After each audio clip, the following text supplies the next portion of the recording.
Bien, bonjour à toutes et à tous. Bon, alors aujourd'hui j'avais prévu de vous faire une vidéo sur les semis quand on se met, sauf que je pensais qu'il nous restait encore une parcelle et en fait non, on avait fini. Donc bon, c'est pas grave. Alors les semis de blé et d'orge sont finis, donc les semis d'hiver. On n'a pas fait de colza cette année. Dans l'ensemble, ça a été assez rapide, à part qu'on a eu 2 semaines d'intervalle entre les premiers puis les deuxièmes semis parce que on a pris 100 mm d'eau comme je vous l'ai dit la semaine dernière. Donc là, les dernières parcelles semées, c'est moi qui les ai semées. Alors ça s'est fait plutôt pas mal, on a quasiment tout semé au combiné de semis avec le herse alternative et le semoir en 4 mètres. Comme l'année dernière. Alors je vous laisserai pour ceux qui veulent voir avec quoi on sème et puis comment on a semé. J'avais fait une vidéo des semis pendant que je semais l'année dernière. Je vous mettrai la petite fiche en haut. Voilà. Donc eh bien ça s'est semé plutôt bien là franchement. Ces derniers temps la terre était impeccable. Oh, je m'excuse pour la voix, je suis un peu malade. La terre est fraîche. Hein, et alors elle est fraîche. Mais ça s'affine super bien. Alors bon, par chez nous c'est du sable, hein, donc c'est super simple aussi de... Enfin c'est simple. Une fois qu'on a les bonnes conditions pour affiner la terre dans du sable, ça va tout seul. Donc voilà. Là c'était du... Je sais plus ce qu'il y avait avant. Enfin bon, donc on verra dans quelques jours comment ça a levé. Donc on va aller voir la parcelle là-bas qui est un peu plus... Il y a un peu plus d'argile. Et là c'est la dernière des dernières parcelles qu'on a semées. Celle-ci on l'a fait avec le... Donc on n'avait rien fait, on a passé un coup de canadien. Parce que en fait c'était trop frais. Donc on a passé le canadien pour qu'on puisse, pour que la terre grâle comme on dit chez nous, pour qu'elle elle sèche un peu en surface et qu'elle s'émiette après. Et ensuite, en fait c'est ça du grâlage. Ça c'est une petite mode fine et puis en fait quand on la presse, pof, elle s'affine. Bon, j'ai tout pris dans les yeux, impeccable. Donc là-bas on a semé, au semoir fait pour le semis direct, mais on a semé après un coup de canadien. On va aller voir ce que ça faisait parce que la terre était très fraîche.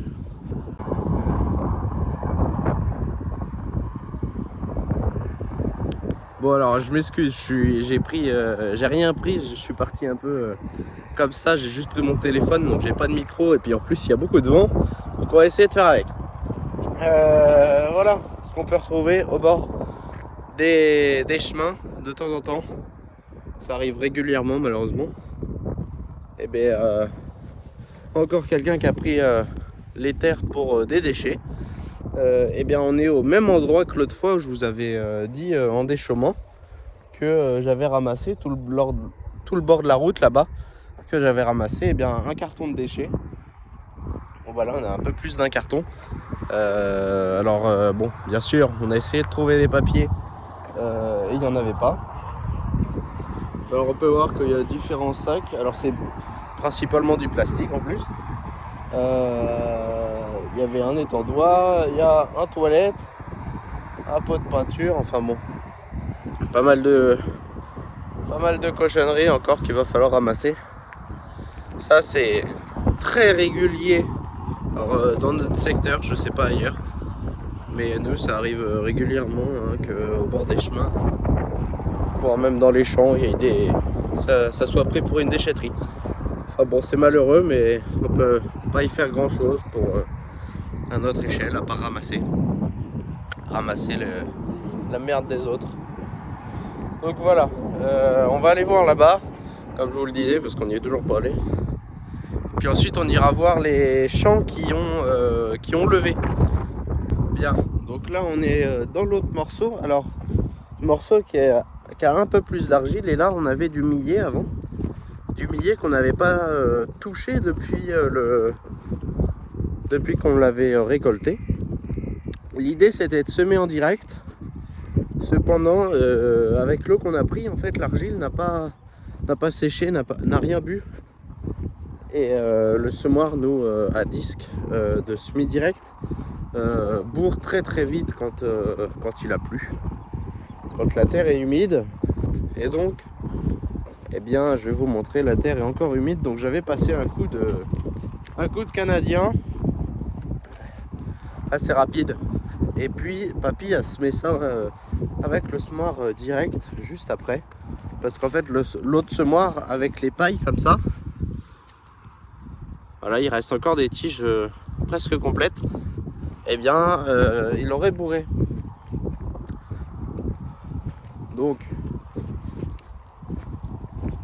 là vous voyez, là c'est de la terre qui est complètement différente. Alors ça a un peu séché depuis qu'on a travaillé ça fait 2 jours je crois. Il a semé ça hier après-midi.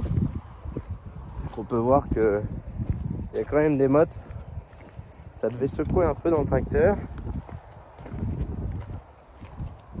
En fait là il y a un triangle, alors qu'on voit là. Alors je sais pas si vous la verrez la limite. Et donc qui vient ici là. Et puis qui repart là. Il y a un triangle d'argile. Alors il n'y a pas que de l'argile, hein, il y a du sable aussi. Mais c'est complètement, par rapport au reste du champ, c'est complètement différent à travailler. Et donc dans le reste du champ, ça aurait été au semoir direct, enfin directement, mais pas là. Donc voilà. Vous voyez la terre bien plus foncée là-bas. Là. Terre beaucoup plus foncée et la limite c'est à peu près, enfin c'est un peu comme ça. Alors là il y a un peu de, enfin voilà. La limite n'est pas franche, mais quand même différent parce que là vous voyez que c'est une toute autre terre que 10 mètres plus loin.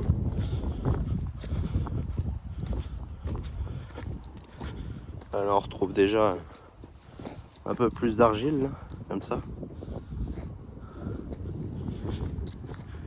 Là plus on avance et plus il y en a. Bien, alors voilà, nous voilà dans une parcelle voilà, qui va jusqu'en bas là, l'étang. Bon alors c'est une parcelle qui en général est tout le temps humide. Donc la levée du blé a bien fonctionné, hein, vous pouvez voir les sillons sont jolis, tout a bien levé, le blé est assez haut. Bon, j'ai pas réussi à l'avoir en entier celui-là. Voilà. Et, 5 cm de haut à peu près. Tiens, des bêtes qui sont passées là.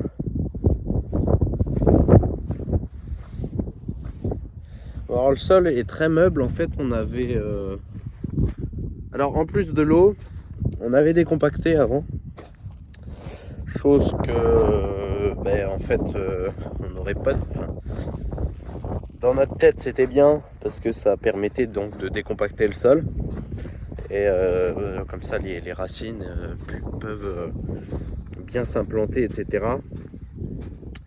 Et puis la vie du sol peut reprendre, enfin continuer sans trop de gros compactage. Cependant décompacter ça ameublit le sol et ça permet qu'il puisse se gorger d'eau. Alors ce qui est bien puisqu'il absorbe l'eau mieux une fois décompacté.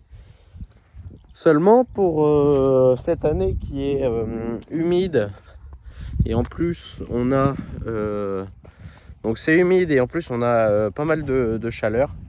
Eh bien les pucerons s'en donnent à cœur joie. Donc pour faire un insecticide, eh bien il a fallu passer dans le champ et ça a fait des sacrées traînées là, notamment en bas. Alors c'est en plus une parcelle qui est régulièrement humide. Je sais pas pourquoi, en plus elle est toute en pente. Alors dans le bas c'est un peu plus normal, mais ici moins. Donc bon, enfin bref. Le blé a très bien levé pour une fois, parce que c'était il y a 2 ans, on avait galéré. On l'avait ressemé 2 fois Et en plus, il était même pas joli. Et là, vous pouvez voir ce que ça fait que la boue chez nous. Enfin, de la boue chez nous, c'est ça. Du sable. On se croirait vraiment à la plage. Je vais vous montrer. Regardez. C'est du sable. Tac. C'est impressionnant. Ça, bon, ça l'a fait partout, hein, mais nous, c'est régulièrement qu'on voit ça. Voilà. Ce qui atteste d'un sol plutôt sableux. C'est pas plutôt même, c'est sûr. Donc voilà. Ah, vous voyez, le bas c'est du sable de plage. On est à la plage. Voilà. Alors il y a un petit peu de... Et là, ce qu'on prend en surface, bah, c'est du sable. Du sable. Du beau sable jaune. Oui.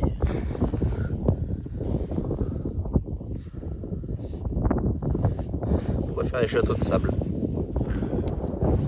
Donc voilà.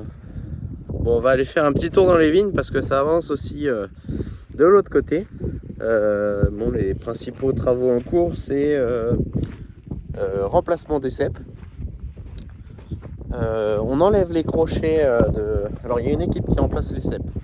Une équipe qui enlève les crochets de palissage. Quand on a relevé les fils et qu'on est venu à coller, on a mis des crochets en métal à chaque poteau, à chaque piquet. Et entre deux piquets, nous on met des crochets biodégradables, donc qui se cassent quand on lève les fils. Donc il y a uniquement les crochets en métal à ramasser. Et voilà ça. Et puis bah, j'ai commencé le remontage des fils du coup hier tantôt. On va aller voir ça. Bien, donc nous voilà de retour dans les vignes. Alors ici dans les vignes, donc vous voyez que les crochets sont ramassés. Alors là les fils sont même relevés. C'est la parcelle dans laquelle j'ai fait mon essai. Enfin l'essai. J'ai remis en route le relève-fil pour voir si les vignes se couchaient pas. Parce qu'en fait, lorsque l'équipe qui a ramassé les crochets, donc les crochets qui étaient situés ici, là, voilà, qui fermaient le fil, ils étaient là, les crochets. Donc ils ont ramassé. Et donc les fils étaient encore dans la végétation. Bon, je vais vous montrer. Un peu de marche. Tac. Donc une fois les crochets ramassés, les fils sont comme ça. À hauteur de végétation, en fait, les fils n'ont pas bougé. Et en même temps qu'ils ont ramassé les crochets, ils ont testé les piquets. Tester les piquets, pourquoi faire? Eh ben, en fait, quand on, notamment avec la machine, et puis en plus avec tout le reste de l'usure, les piquets, comme ça, et bien qui sont plantés dans le sol, hein, normalement, ils s'usent au fur et à mesure du temps, surtout les piquets en bois. Alors il y a deux types de piquets, il y a des piquets en bois et des piquets en métal. Les piquets en bois, alors en fait avec toute l'usure, lorsqu'on passe les outils de travaux du sol, ça tape dedans. Qu'est-ce qu'il y a d'autre? Lorsqu'on tire les fils, ça tire un peu dessus. Ça, mais encore que le principal casseur de piquets, c'est la machine à vendanger, puisqu'en fait avec les battes, elle vient taper dessus, hein, comme elle fait avec la vigne. Et là, on a une récolte un peu sèche en profondeur. Et bien quand c'est sec, les piquets et bien prennent tout l'à-coup plutôt que de le refournir dans le sol. Et puis souvent ils cassent. Enfin souvent. Il y en a pas, enfin il y en a qui cassent. Donc voilà, je pourrais pas vous estimer combien il y en a parce que j'en ai aucune idée. Et donc lorsque l'équipe va ramasser les crochets, et ils vont mettre des coups sur les piquets pour voir s'ils ne sont pas cassés. Lorsqu'ils sont cassés, ils les posent par terre à côté. Et nous, comme ça, on va prendre l'enjambeur, deux caisses derrière, une caisse de piquets neuf et une caisse de piquets que l'on ramassera des vieux piquets morts. Donc les piquets, on les ramasse, on les remplace.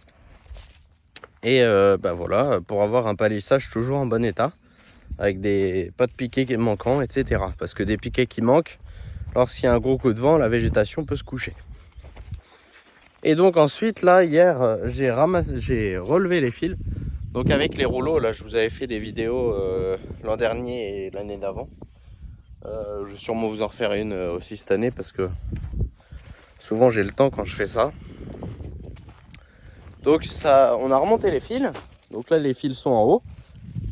Pourquoi on remonte les fils? En fait, pour tailler et pour tirer le bois, c'est beaucoup plus simple quand il n'y a pas de fil.